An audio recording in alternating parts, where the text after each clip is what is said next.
Welcome. In this video, we're going to talk about animations. So, as you can see, we have a circle here on the web page that's going left and right. And when you look at the elements tree, there it really is not much. So, how do web developers actually accomplish this? Well, the answer is CSS, CSS keyframes specifically. So the CSS keyframes is a mechanism in which we can actually do web animations. And that's what we're going to be talking about today. You can see over here, this is the basic construct for it. And yeah, so let's just clean this up and we're going to start from scratch. So I'm going to be clearing this up. All right. So now we have a blank slate. So let's start from the beginning as to how we can do this. So we're going to be adding a block in most, that's the most cases. And let's make this about 200 pixels or so. Um, yeah, this is fine. Maybe a little bit more. Oh, I can't adjust it. Okay. And then let's make the aspect ratio 1:1. And we're going to be adding some text inside it. So let's put maybe a little text block, and we're just going to say over here we can actually edit the text content. So we're going to say ball. Okay. And yeah, so now we have this in there, but obviously we need to do a little bit more styling. So we need to center it. So let's make the block flex and center everything in it.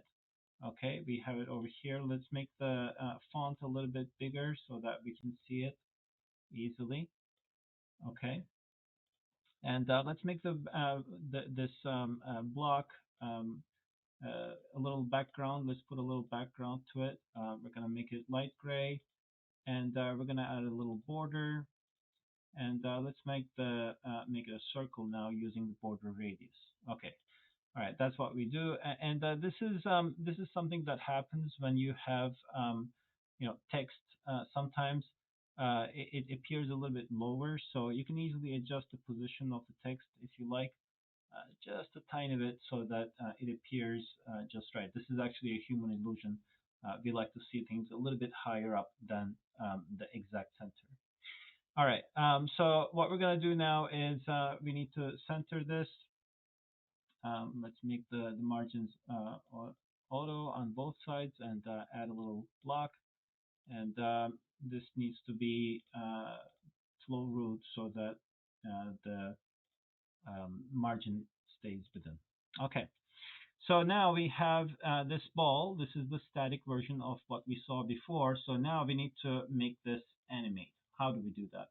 So as you can see, there is an animations section over here, and elements can have two types of animation. They can either have transitions or keyframe animations.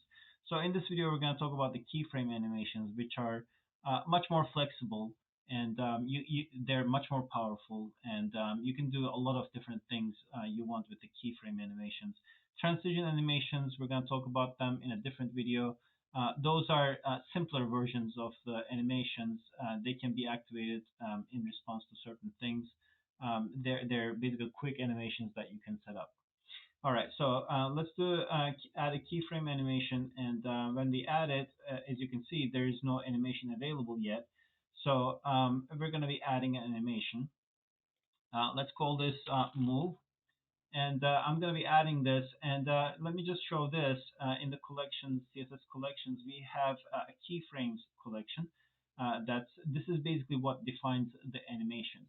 And inside it, we have a few different rules, and they're expressed in terms of percentages. And each of these rules have a set of styles that get applied for the animation. So in this case, we're going to look at the 0%, and in 0%, let's add a little transform, and it's going to be 0. So at the beginning, there is nothing changing, and in the 100%, we're going to add another transport, and this time let's make it I don't know, so 400 pixels, whatever. So when the animation finishes, this ball is going to be moving to this side. So, but how do we actually activate that? So we actually have the animation defined at this point as keyframes over here, and in the element. So now let me just because we added this, let's add this, and as you can see, as soon as I picked it up, it started moving. So that's the thing about the animation. As soon as you assign the animation to an element, it's going to start taking effect. And you can see there's like a few different options over here. The delay can be used to wait until a certain amount of time for the animation to start. So let's give it a try. I'm gonna make it about 1,000 milliseconds over here, which is about a second, and I'm gonna select it again. It waits a little bit before starting, as you can see. All right, so let's reset this for now. And the other ones are duration, so how long something is going to take, how long the animation is going to take. I can show it again. This is going to take a little bit longer. So you can see it goes slower. And sorry, let me just make that okay. And then let's reduce the duration back down to about a second. And the timing, this is an interesting one. So this actually determines the speed of animation and how it gets distributed. So I'm gonna make this animate again. This time it's linear. You can see it just goes linear. And if we do ease, then it's going to be starting a little bit later and then slowing down. So that's basically ease. So let's talk about the iterations and then come back to that because that's going to become much more apparent once we start doing continuous animations. Right now, what's happening is every time we assign the animation, it only iterates one time. So it does the animation and it finishes. So you can actually set specific times of iterations, or you can actually set infinite. So once you set it infinite, it's just going to keep on going. You can see it is now happening. It just keeps going to the other side. And this is fine. So as you can see, we can actually pick like different functions for that. We can pick linear. So now it becomes much clearer as to how they are getting distributed. Or we can do ease in, ease out. And the other thing that's important here is the direction. So right now what's happening is it just goes in one direction and it stops. We can actually make it go in reverse. So it goes, the animation happens in reverse. Or we can actually do alternate. So now it's going back and forth. So we can actually do that. Or you can do alternate reverse, which is starting from the back and going back, etc. So with this, we can actually see the timing much clearer. You can see this is linear.